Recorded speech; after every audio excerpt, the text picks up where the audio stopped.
I found the dress by accident, tucked into the back corner of Everly's workshop behind a rack of client gowns still in progress, wrapped in a garment bag that had clearly not been disturbed in years.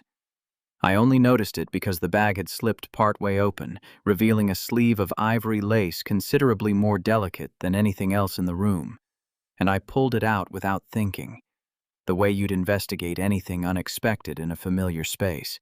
"That dress is beautiful," I said, holding it up to the light, admiring the specific, careful handwork along the bodice, small, precise stitches that spoke of hours of patient labor. "Whose is this? I don't recognize it from any of your current clients." Everly went very still behind her cutting table, color draining slightly from her face in a way that told me, immediately, I'd stumbled onto something significant. "It's mine," she said. "I made it a long time ago." "You've never mentioned having your own wedding dress, are you?" "I'm not engaged, Callum. I made it when I was 19. She crossed the room, took the dress gently from my hands, and held it against herself for a moment, something raw moving behind her expression. "I made it for the wedding I wanted with you. I'm Callum Brannigan, 34, and Everly Kingsley has been my best friend since we were 9 years old, meeting in a treehouse dispute over territorial rights that somehow ended in a 15-year friendship instead of the feud either of us expected. She's a professional wedding dress designer now, runs a small, well-regarded studio 2 blocks from my apartment, and I have spent, apparently, considerably less time paying attention to my own feelings than I should have, given that I stood in her workshop entirely unprepared for the sentence she'd just said to me. We'd grown up 2 streets apart, spent entire summers building increasingly elaborate blanket forts, and later, actually useful things. She taught herself to sew on her grandmother's old machine around age 12, and I spent an embarrassing number of afternoons that year serving as her extremely patient, extremely bored fitting mannequin for whatever project she was working through. We'd gone to different colleges, stayed close through the specific effort long-distance friendships require, and ended up, by some combination of coincidence and deliberate choice neither of us ever fully examined, living 2 blocks apart in the same city as adults, our friendship surviving intact through each other's various relationships, career changes, and the ordinary chaos of building separate lives that somehow kept intersecting anyway. "You made this at 19, I repeated, mostly to give myself time to process what she'd actually said. "For a wedding. With me. I was 19 and hopelessly in love with my best friend, and I didn't have anywhere to put that feeling except into fabric, because I was far too terrified to ever say it out loud." Everly's voice had steadied, though her hands were still slightly unsteady where they held the dress. "I designed the whole thing in my head first. The venue, the flowers, the vows, all of it. An entire imaginary wedding I built out of a crush I assumed you'd never return.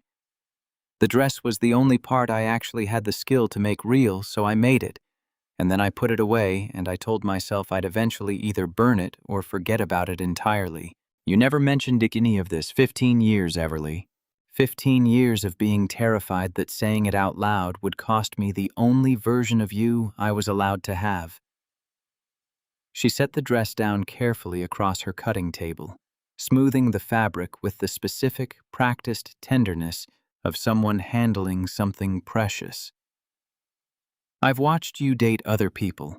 I've designed dresses for 2 of your ex-girlfriend's bridesmaids, actually, which is its own particular flavor of torture I never told you about either. I got very good at being genuinely happy for you while quietly filing this whole thing away as something that was never going to happen." "Which 2? Does it matter?" "It matters that you sat through fitting appointments for women I dated, sewing beautiful things for their friends, and never once said anything." "That sounds genuinely excruciating, Everly." It was. I got good at compartmentalizing. Professional pride helped. I refused to let my own feelings show up as sloppy stitching in someone else's important day. That would have felt like a different kind of failure entirely. I stood there, holding the weight of 15 years of a secret I'd never once suspected, trying to reconcile the Everly I thought I knew completely with this entirely new dimension of her I was only now discovering. I thought back, involuntarily, to a specific wedding 2 years earlier, one of my closest college friends, where Everly had made the bridesmaid dresses and spent the entire reception seeming slightly more subdued than her usual self, a mood I'd attributed at the time to simple exhaustion from the workload.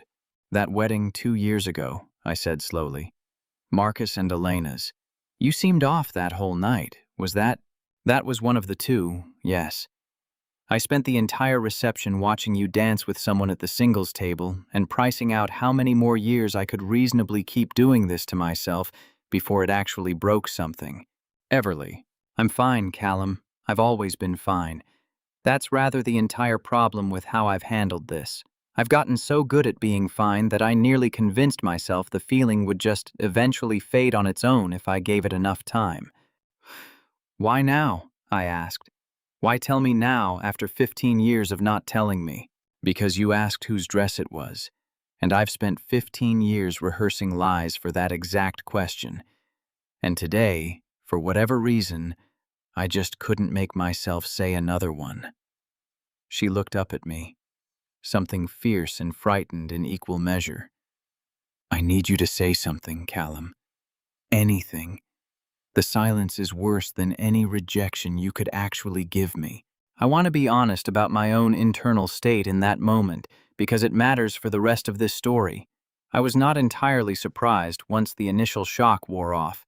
There had been years of small moments I'd never fully examined, the way she remembered details about my life that most friends wouldn't bother tracking, the specific care she took with anything that mattered to me, a closeness that had always felt like more than ordinary friendship without either of us ever naming it directly. I remembered, suddenly and vividly, the year my father had his heart surgery. How Everly had shown up at the hospital before I had even finished making the calls to family, had sat with me through 11 hours of waiting without once needing me to explain why her presence mattered more than anyone else's could have.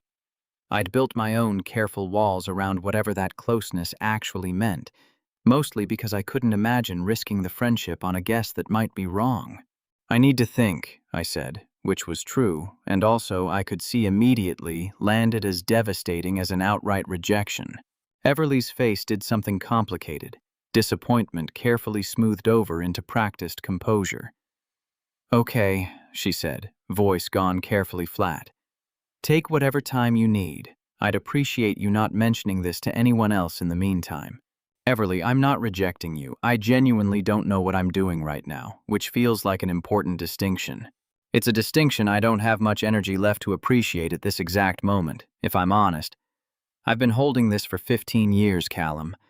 I think I'm allowed a few minutes of assuming the worst while you figure out your feelings on your own timeline." "That's fair. I'm sorry. I'll be in touch once I've actually processed this properly, not before."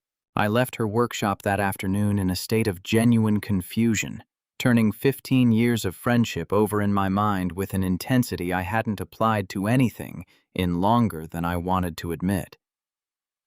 I called my sister that night, needing to say the whole thing out loud to someone who wasn't directly involved. "You've been in love with your best friend for years and just now noticed," my sister said once I'd finished explaining. "I want that on the record because I've been telling you this since we were teenagers and you've consistently ignored me. That's not fair. I never thought of Everly that way. You've never once dated anyone longer than 8 months, Callum, and every single one of those relationships ended with you saying some version of, 'It just wasn't quite right.'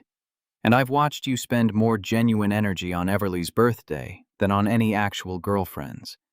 Do you remember what you got Vanessa for her birthday this year?" "I don't, actually." "Exactly. Now tell me what you got Everly for hers." I paused, genuinely searching my memory, and found the answer arriving with embarrassing speed and specificity. A rare vintage sewing machine part she'd mentioned once, months earlier, needing for a restoration project that I'd spent 3 weeks tracking down through specialty dealers before finally finding one in decent condition. "That's not the same thing," I said weakly, already hearing how unconvincing it sounded. "It's exactly the same thing, and you know it. I love you, but you're historically not great at recognizing feelings until someone hands them to you explicitly. That's uncomfortably accurate. I'm allowed to be accurate. Go actually think about this properly instead of just panicking about the 15 years of secrecy. The secrecy isn't actually the point. What you feel now is the point. I spent the following 3 days doing exactly that, running through 15 years of memory with new context, trying to determine whether what I felt for Everly had always been there, quietly misfiled as friendship, or whether her revelation had simply planted a new possibility I was now retroactively searching my own history to justify. I made lists, embarrassingly, late at night, cataloging every moment I could remember where the boundary between friendship and something more had blurred without either of us naming it. The hospital vigil, the birthday gift, 100 smaller instances I'd never once flagged as significant until I had a reason to look for them. On the third day, before I'd fully worked up the nerve to go back to her, I ran into our mutual friend Priya at a coffee shop, who mentioned entirely in passing something that stopped me cold. Our friend group had always been terrible at updating old information, especially where relationships were concerned. Vanessa still showed up occasionally at the same gatherings, still followed most of the same people, and the specific, lazy inertia of a shared social circle meant old assumptions about who was dating whom tended to linger long after they'd stopped being true. I'd stopped in for coffee before work, still turning over the previous 3 days of careful memory excavation, when I heard my own name from a table near the window. "Did you hear Callum's about to propose to Vanessa?" Priya said to another friend at the table, not realizing I was standing close enough to overhear, her voice carrying the specific casual confidence of someone repeating information she considered reliably sourced. "I heard it from her roommate, ring shopping and everything." "Really? I thought that ended months ago." "No, apparently it's back on. Her roommate said he's been asking about ring sizes." I felt something in my chest go cold, understanding immediately what this would sound like if it reached Everly before I could clarify it myself.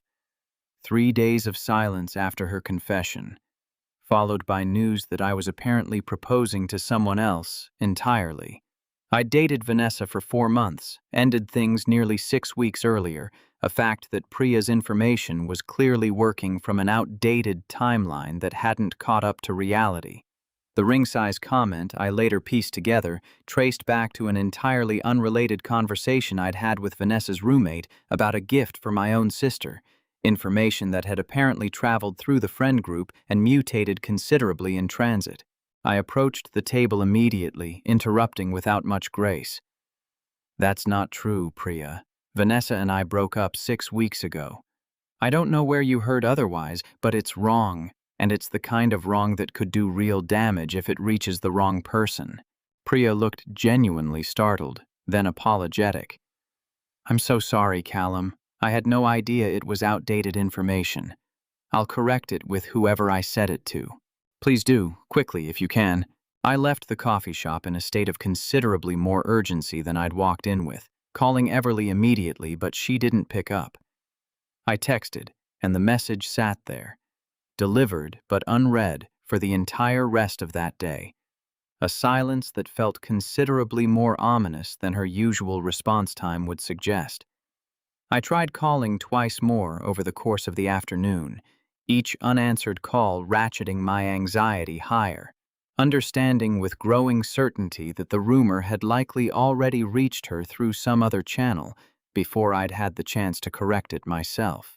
By the time I finally reached her, late that evening, her voice carried a controlled devastation I recognized immediately as someone who'd already heard the same rumor. "I heard about Vanessa," she said without preamble. "I wanted you to know I understand. I shouldn't have said anything in the workshop. I put you in an impossible position, and I'm sorry, and I'd like to just go back to being friends and pretend the whole conversation never happened." "Everly, that rumor is wrong. I ended things with Vanessa 6 weeks ago.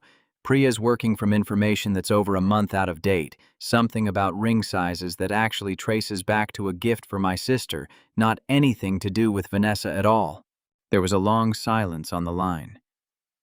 "6 weeks ago," Everly repeated slowly. Before I even showed you the dress. Before I even knew there was a dress to find. I promise you, Everly, I am not proposing to anyone. I've spent 3 days trying to figure out how to properly answer what you told me in that workshop, not rushing toward anyone else. I panicked, she admitted, voice unsteady now. I heard the rumor from someone at my studio who'd heard it from someone else, and it just confirmed every fear I've carried for 15 years, that I'd finally said something, and the universe's response was to hand you to someone else within 72 hours. I've been sitting in my apartment for 3 hours convincing myself this was exactly the outcome I always knew was coming. Then why did it take 3 days? Why not just answer immediately? Because I needed to be sure I wasn't reacting to the shock of the confession, instead of actually examining 15 years of feelings I'd apparently never let myself look at directly. I didn't want to give you a rushed, adrenaline-fueled answer when you deserved a considered, honest one. Everly was quiet for a long moment. And what's the considered, honest answer? That I think I've loved you for years, in a way I filed under friendship because I was too scared to examine what it actually was. That the version of my life where I marry someone who isn't you has never once, in 15 years, felt as right as the ordinary, unglamorous comfort of just being near you. That I want to see the dress again, properly this time, not as a discovery, but as something we're actually building toward together. That's a considerably better answer than 3 days of silence prepared me for. I've been told I'm historically bad at recognizing feelings until someone hands them to me explicitly. My sister's words, not mine, though I can't currently argue with the accuracy. Can I ask you something? Everly said, voice steadier now. Why did the hospital thing stick with you? You brought it up in the workshop before any of this. My father's surgery. Because you showed up before I'd even finished making calls. Because you sat with me for 11 hours without once needing me to explain why. I've thought about that day more than I ever let myself examine, honestly. And I think some part of me has known, for longer than I wanted to admit, that you occupy a specific, irreplaceable place in my life that no one else ever has. I remember that day too. I remember thinking, somewhere around hour 6, that I would have sat there for 11 more if you'd needed me to. That probably should have told me something about the actual scope of what I was feeling, beyond just friendship. Can I come over? I'd rather have this conversation in person than over the phone. Please do. Before I left my own apartment that night, I dug through a drawer I hadn't opened in months and found the vintage sewing machine part I'd spent 3 weeks tracking down for her birthday, the one my sister had used as evidence against me on the phone days earlier. I'd already given her the actual gift months ago, but I'd kept the original packaging, the receipts, the specific record of how far I'd gone to find it, tucked away without ever fully examining why I'd bothered preserving any of it. I brought the whole folder with me that night, not because it solved anything, but because it was the first piece of evidence I had that my heart had been paying attention long before I had. I drove to her apartment that same night, and we talked for hours, unpacking 15 years of a friendship that had apparently always been building toward something neither of us had let ourselves name. It wasn't a single dramatic conversation that fixed everything. It was hours of careful, honest excavation, both of us finally examining moments we'd both quietly noticed and quietly dismissed for over a decade. I set the folder on her coffee table early in the conversation, sliding it toward her without much explanation. Before we get too far into this, I said, I want to show you something. She opened it slowly, paging through 3 weeks' worth of specialty dealer emails, a shipping receipt from overseas, notes I'd apparently made to myself about which seller seemed most trustworthy. You kept all of this? For a birthday present? I don't fully know why I kept it, honestly, until about 10 minutes ago. I think some part of me wanted proof, eventually, that I'd taken your happiness considerably more seriously than I ever let myself admit out loud. I just didn't know yet what I was building the proof for. Everly went quiet, running her thumb over the edge of one of the printed emails, something moving behind her expression that looked considerably more overwhelmed than the folder's modest contents probably warranted on their own. This is a very Callum way of saying something enormous, she said finally, voice unsteady. hiding it inside a receipt folder instead of just saying the actual words. I'm working on the actual words, too. Consider this supporting evidence while I get there. We sat on her couch, the original garment bag still visible through the cracked door of her home office, where she'd apparently brought it after our workshop conversation, and worked through the specific archaeology of 15 years. The summer after college, when we'd both been single at the same time, and neither of us had said anything. The wedding 2 years earlier, where she'd watched me dance with a stranger. A dozen smaller moments that, examined together, formed a pattern neither of us had let ourselves see clearly until now. "The treehouse dispute," Everly said at one point, laughing despite the weight of the conversation. 9 years old, arguing about whose territory it actually was. I think some tiny, ridiculous part of me has been in love with you since that exact afternoon. I definitely wasn't in love with you at 9. I was mostly just annoyed you'd claimed the good branch. Deeply romantic origin story. I'll allow it anyway. What made you finally decide to show me the dress? Today, specifically, after 15 years of keeping it hidden. Everly considered the question seriously. I think I was tired, she admitted. Tired of watching you date people who weren't right for you and staying quiet about it. Tired of designing beautiful dresses for other people's happiness while mine sat wrapped in a garment bag in the back of my workshop. I think some part of me left that bag slightly open on purpose today, if I'm being fully honest with myself. I don't think it was entirely an accident that you found it. That's either very brave or very calculated. Probably both. I've had 15 years to plan the reveal, apparently, even if I never consciously admitted I was planning anything. We sat in comfortable silence for a while after that, the specific quiet of two people who'd just rearranged the entire architecture of their relationship and needed a moment to simply exist in the new shape of it before saying anything else. Can I ask you something else? I said eventually. The other bridesmaid dress, the first one you mentioned. Which relationship was that? Everly hesitated, then answered anyway, apparently deciding full honesty was the only reasonable policy left available to either of us. Sophie, your college girlfriend. I made 3 of her bridesmaid dresses for her sister's wedding, the summer you two were still together, and spent the entire fitting process listening to Sophie talk about how happy she was, how certain she was about you two lasting. I went home that night and didn't sew a single stitch for a week. Couldn't make myself pick up a needle. I had no idea any of that was happening while it was happening. You weren't supposed to. That was rather the entire point of keeping it hidden for so long, making sure my own feelings never became your problem to manage on top of everything else. I wish you'd trusted me with it sooner. Not because the timing would have necessarily changed anything, but because I hate the idea of you carrying that much weight completely alone for so many years. I know. I think, if I'm honest, some part of me was also protecting myself, not just you. As long as I never said it out loud, I got to keep believing there was still a chance, however small, instead of risking an actual rejection that would have closed the door for good. There was never going to be a rejection, Everly. I just needed someone to finally hand me the possibility explicitly, apparently, before I could recognize what had been sitting in front of me the entire time. She looked up at me then, something shifting in her expression. The careful composure she'd maintained through the entire conversation, finally giving way to something raw. Can I show you something else? She said, standing and moving toward her home office. Since we're doing full honesty tonight. She returned a moment later with a slim leather journal, considerably worn at the edges, and handed it to me without further explanation. Inside, in handwriting that had clearly matured and changed across what looked like years of entries, was a detailed record of the imaginary wedding she'd designed at 19. Venue sketches, a guest list that included people from our actual childhood, vows drafted and redrafted across what appeared to be multiple attempts spanning several years. I kept adding to it, she admitted, watching me page through it with growing emotion.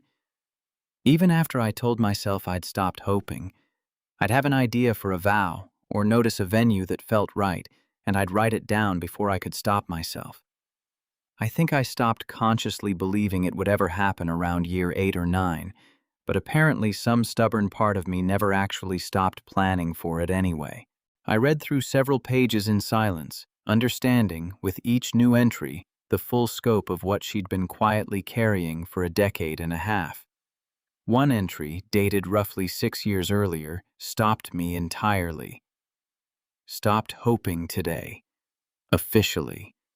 Going to keep the dress anyway, because some things you make with your hands deserve to exist even if they never get used the way you intended. You wrote that you'd stopped hoping.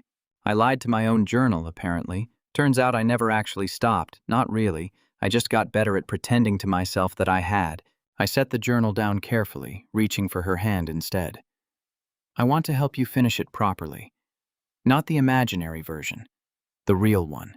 That's a considerably bigger commitment than I expected tonight to end with. I've had 15 years of catching up to do, apparently. I intend to move relatively quickly now that I've started. Our first kiss happened later that same night, on her apartment balcony, both of us finally out of words after hours of honest conversation. It started careful, the specific careful of two people closing 15 years of distance neither had fully acknowledged existed. Then it went warm, her hand finding the front of my shirt with a certainty that erased whatever hesitation either of us had carried into the moment.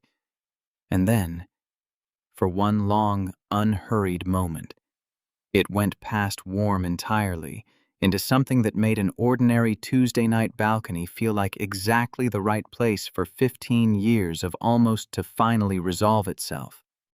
We broke apart to the sound of her phone buzzing with a work notification, entirely unbothered by either of us. Both of us laughing at the mundane interruption to a moment 15 years in the making. For the record, I said, I want to see that dress again properly, not as a discovery, as something real. It might need alterations. I made it when I was 19. My proportions have changed slightly since then. I have complete faith in your ability to handle that particular technical challenge. We didn't rush what came after that. We dated properly for over a year, both of us deliberate about building something real instead of skipping straight to the dramatic conclusion the dress had originally promised. Both of us aware that 15 years of friendship deserved a foundation that wasn't just built on one emotional revelation. We went on actual first dates, awkward and giddy in a way neither of us had expected, given how well we already knew each other, discovering an entirely new register of our relationship, even as the old, comfortable friendship remained fully intact underneath it. This is strange, Everly admitted, on what we'd both agreed to formally call our first date, 3 weeks after the workshop conversation. I know everything about you, your coffee order, your mother's birthday, the exact face you make when you're lying about liking a gift. And somehow I'm still nervous sitting across from you at this restaurant. I'm nervous too, for what it's worth. I keep trying to figure out if I'm supposed to act differently now, and I don't actually know what that would look like. Just act like yourself. That's apparently the version I've been in love with for 15 years. No need to perform a different one now. I got to see her working in her element about 6 months into our actual relationship, sitting in on a client fitting for the first time, a nervous bride trying on her dress for what would be the final adjustment before the wedding, visibly anxious about 100 small details. I watched Everly transform into the specific, focused version of herself I'd glimpsed only in fragments before, patient and precise, talking the bride through every adjustment with a calm expertise that put the woman visibly at ease. You don't need to worry about the hem, Everly told her, kneeling to check the fabric's fall with careful attention. It's going to sit exactly right once you're actually standing for the ceremony instead of sitting in this chair worrying about it. How do you always know exactly what to say? The bride asked, considerably more relaxed than she'd been 15 minutes earlier. Practice. Weddings make everyone anxious, even when everything's actually going perfectly. My job's half sewing, half talking people down from imaginary catastrophes. I watched from the corner of the fitting room, quietly proud, understanding in that moment something I hadn't fully appreciated before, that the same patient, careful attention she'd brought to 15 years of quietly loving me from a distance was the exact skill that made her genuinely excellent at her work, a thread of steady devotion running through everything she did. I proposed on the second anniversary of the day. I found the dress in her workshop, in the exact spot where she'd first told me the truth, holding a ring I'd been secretly designing details for over several months with the help of her own staff, sworn to secrecy on my behalf the same way Everly had once sworn her own secret for 15 years. I'd worked with her lead seamstress, Dana, to incorporate a small detail into the ring's design, a subtle pattern echoing the lace along the original dress's bodice, a private reference only Everly would fully understand. "This feels appropriately symmetrical," she said once she'd said yes, laughing and crying simultaneously in the same workshop where this entire story had actually started. "You finding out the truth here? You asking the question here? I like a story that closes its own loop properly." Donna helped me with the ring design, for the record. She's apparently very good at keeping secrets from you, which, given how much time you two spend together, took some genuine commitment on her part. I'm going to need to have a serious conversation with my own staff about loyalty. We got married 18 months later, and Everly, of course, made her own dress for the actual occasion. Not the original 19-year-old's creation, which she kept carefully preserved as a keepsake, but a new version, more sophisticated, built with 15 years of professional skill she hadn't yet possessed the first time around, though she incorporated, deliberately, small design elements pulled directly from the original. The same delicate lace pattern along the bodice, a nod to the girl who'd first dared to imagine this exact outcome before either of us knew it would actually happen. My sister gave a toast at the reception that mostly consisted of her taking full credit for the entire relationship, insisting she'd been predicting this outcome since we were teenagers and had simply been waiting, with considerable patience, for both of us to finally catch up to what she'd apparently known all along. "I called this in 10th grade, she told the assembled guests, entirely unbothered by Everly's amused eye roll from the head table. "I want that officially on the record before either of them tries to rewrite the timeline." Priya, for her part, gave Everly a genuinely apologetic hug at the reception, still visibly embarrassed about the outdated rumor that had nearly derailed the whole relationship before it properly started. "I owe you both an apology," she said. "If I'd known how close that comment came to actually costing you something real, I'd have double and triple checked before repeating it." "It worked out," Everly told her, generous despite the earlier scare. "Consider yourself forgiven, on the condition you never again repeat unverified information about anyone's romantic status within earshot of the people involved." Noted. Permanently. The original dress hangs now in a place of honor in our shared closet, preserved in its garment bag, brought out once a year on our anniversary for Everly to try on again. A small, deliberate ritual that's become one of my favorite traditions in our marriage. "Still fits," she reported on our first anniversary, twirling slightly in front of our bedroom mirror. 19-year-old me had excellent instincts about her own proportions, apparently, even if she had considerably less confidence about actually pursuing what she wanted. 19-year-old, you had excellent instincts about basically everything, as it turns out.